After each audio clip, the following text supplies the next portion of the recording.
السلام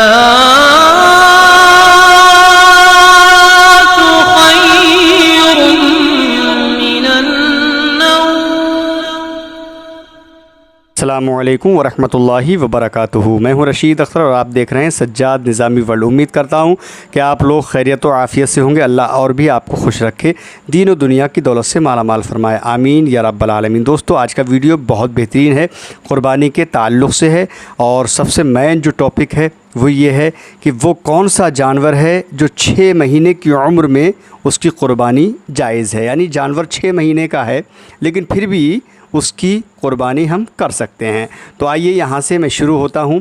آپ اس ویڈیو میں انشاءاللہ تعالی 15 سوالوں کے 15 جواب آپ ملاحظہ فرمائیں گے۔ ویڈیو تھوڑی بڑی بھی ہو سکتی ہے لیکن آپ پورا سنیں تو انشاءاللہ تعالی آپ کو کچھ نالج ہوگی، ٹھیک ہے۔ آئیے یہاں سے میں شروع کرتا ہوں۔ بسم اللہ الرحمن الرحیم، درود پاک پڑھ لیں۔ اللہم صلی علی سیدنا شفیعنا حبیبنا کریمنا و مولانا محمد مبارک وسلم، صلاۃ و سلام علیک یا رسول اللہ یا نبی اللہ یا حبیب اللہ صلی اللہ تعالیٰ علیہ وسلم۔ ویڈیو پورا سنیں انشاءاللہ تعالیٰ۔ میں شروع کرتا ہوں۔